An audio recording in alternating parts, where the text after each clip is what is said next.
Hi, with tax season upon us, what better time to talk about taxes than now? In this video, I'll share with you 5 ways to legally eliminate or minimize your taxes, which in some cases comes through a tax refund. Now, a tax refund is basically the government reimbursing a taxpayer for excess taxes paid. And this happens in part because employers and other sources that are required by the law to withhold taxes or deduct taxes from you are not privy to all your financial comings and goings or your financial circumstances.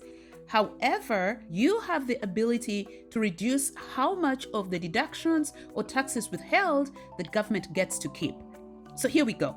Number 1, invest efficiently. Use tax-sheltered accounts and tax plans like the 401k, the Roth IRA, RRSP, and TFSA if you're in Canada, or the ISA if you're in the UK. Using tax-sheltered accounts or tax-advantaged accounts allows you to defer taxes to the future or to eliminate taxes completely. Here is an example. When you invest in your Roth IRA or in your TFSA if you're in Canada, the money you're depositing in these plans are after-tax dollars. And these plans allow all the money you deposit in through them to grow tax-free, including the income, the dividend income you're receiving from it. So if you use your Roth IRA or your TFSA, all the money that grows in there, including the dividend income, is 100% tax-free. And that's totally legal. You've probably heard of Peter Thiel, the billionaire. He has the largest Roth IRA in the world.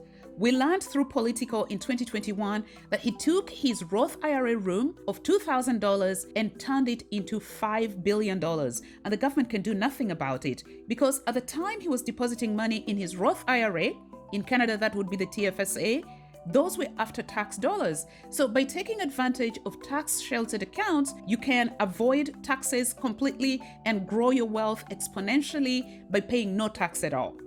The other way to reduce your tax bill through your investments is specifically through capital gains tax by using tax loss harvesting. And you do this by selling off some of your underperforming or losing stocks to offset any capital gains. However, you have to be careful not to create a situation known as a superficial loss by reinvesting in stocks you've just dumped within 30 days or investing in stocks that are very similar to the stocks you just sold as losing stocks within 30 days. Because if you sell losing stocks so that you can apply the losses to your capital gains and reinvest in these stocks within 30 days, or you invest in stocks that are very similar, substantially similar within 30 days, that's considered a superficial loss. The losses you incurred can therefore not be applied to your capital gains. So be mindful of that. The third way to use your investments to eliminate or minimize taxes is to invest in dividend-paying stocks. Because dividends are taxed at a much lower rate of between 15 to 20% compared to other forms of income. We all know that employment income is the most highly taxed form of income. In fact, in Canada, the highest marginal tax rate is over 53%. So if a majority of your income is coming from dividends, you will end up with a lower tax bill than someone who is earning most of their income from employment income. In 2012, we learned that Warren Buffett's tax rate is about 17.5% compared to his secretary, Debbie, who has a tax rate of about 36%. And here, Warren Buffett is a billionaire so many times over, and Debbie is just his employee. That's because the bulk of Buffett's income is from dividends, his investments in the stock market, while Debbie earns her income from a paycheck as Buffett's secretary. And so if you want to reduce your tax rate, you diversify your sources of income and have most of your income or more of your income coming through dividends. That way, you'll end up in a lower tax bracket. Now, note that interest income is taxed at your usual marginal tax rate and is not given the same preferential treatment as dividend income. So your investments in GICs and bonds, which pay you interest income, will be taxed at your usual marginal tax rate and not at a lower rate as dividends are taxed. Only dividend income is taxed at a preferential rate of between 15 to 20%. So that's something to keep in mind. The other way to minimize taxes if you're in Canada is to ensure that your investment in tax-sheltered accounts in US dollar stocks are held in your RRSP and not in your TFSA in order to avoid the 15% withholding tax. So keep that in mind. If you're in Canada, you can invest in US dollar stocks, but if you have your US dollar stocks in your TFSA, your tax-free savings account, there will be a 15% withholding tax applied to dividend income on all US dollar stocks held in your TFSA. To avoid that, put all your US dollar stocks in your RRSP. So that's specific to people in Canada who are investing in US dollar stocks. Last but not least, income splitting.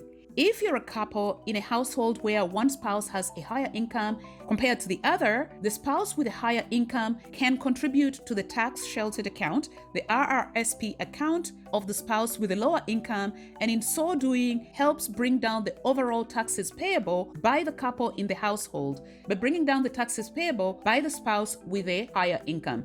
And that's the most effective way the RRSP room works. The higher your income, the more the benefit of contributing to your RRSP room. If your income is a little low, you may want to start by contributing to your TFSA. And that's mostly for the Canadians. Hi, my name is Molly. Welcome to TWM. On this channel, I share the progress of my investment journey to financial freedom. I also share other money lessons around budgeting, saving money, taxes, and everything personal finance to encourage people to get interested in their personal finances and to invest for themselves.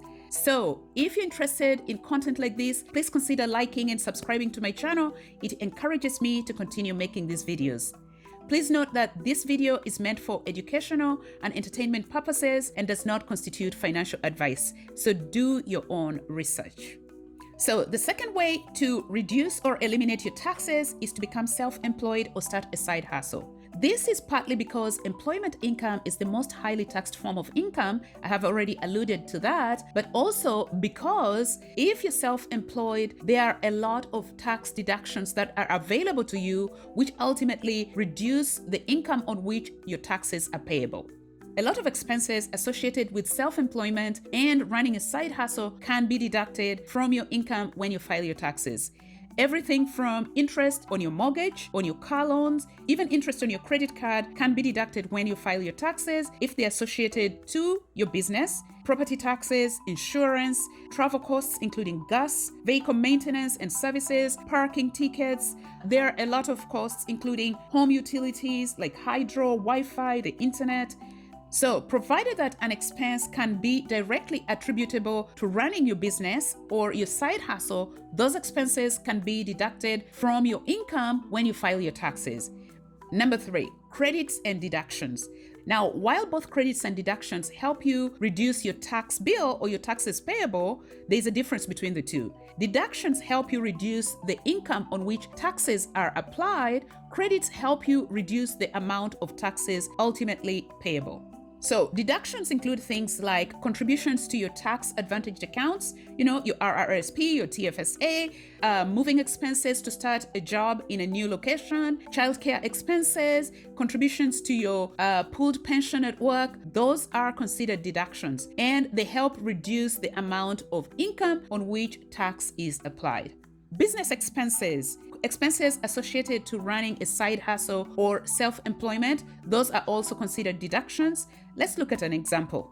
So in this example, we're looking at the impact of deductions on taxable income. Our taxpayer is called Mary. So this is Mary's income tax for 2029. And Mary happens to have 2 different jobs. Job number 1 pays her $40,000 a year. Job number 2 pays her $50,000 a year. And then she rents her basement for $1,000 a month, and that brings in $12,000 a year. In total, Mary's annual income in 2029 is $102,000. Now, in terms of her deductions, she contributes $1,000 a month to a RRSP, which is equivalent to the 401k. So that's $12,000 she's contributing to her tax advantaged accounts, and she pays $900 for union dues for one of her jobs. And she also incurred a cost of $3,100 to repair the air conditioning unit in the basement, which is her rental property or her side hustle. And so that's $3,100. In total, Mary has $16,000 in deductions.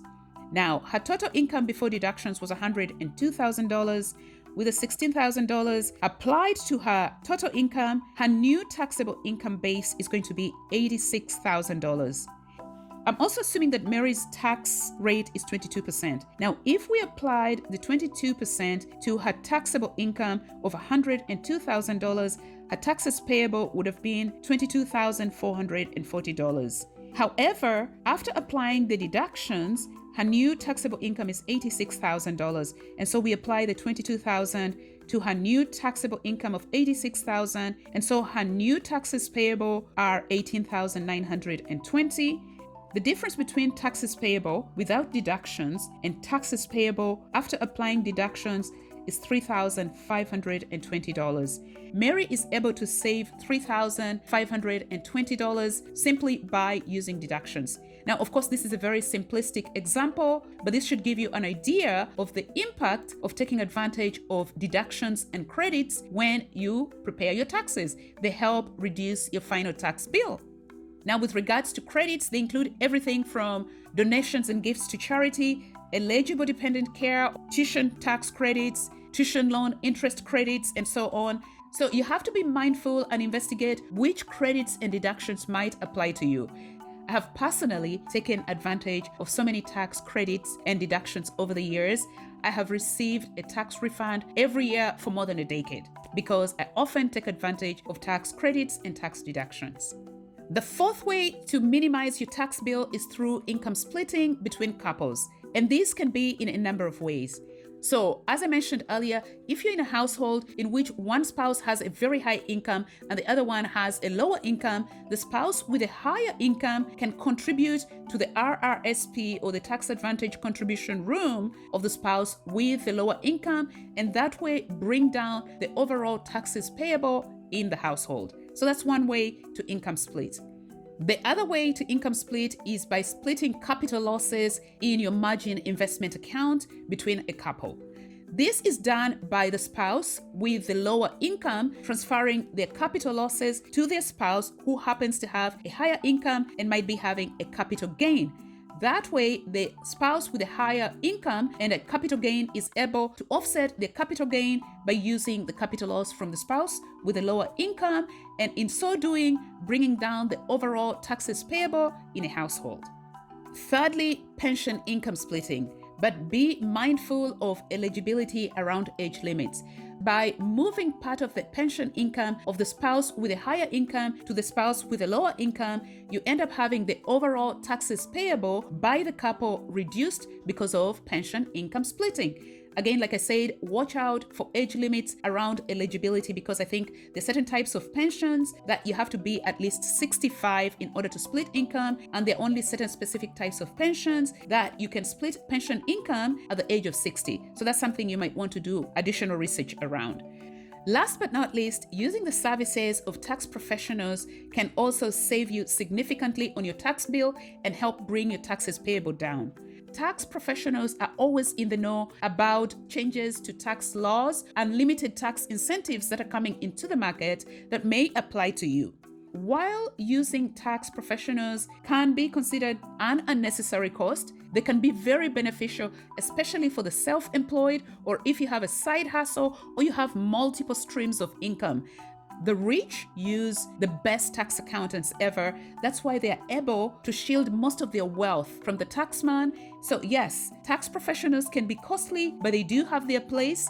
And if you find that your circumstances warrant it, pay the bill and minimize your taxes. I promise you, the cost of retaining a tax professional will pale in comparison to the benefits you reap. Anyway, I hope you enjoyed this video and found it helpful. If you did, please consider liking and subscribing. See you in the next one.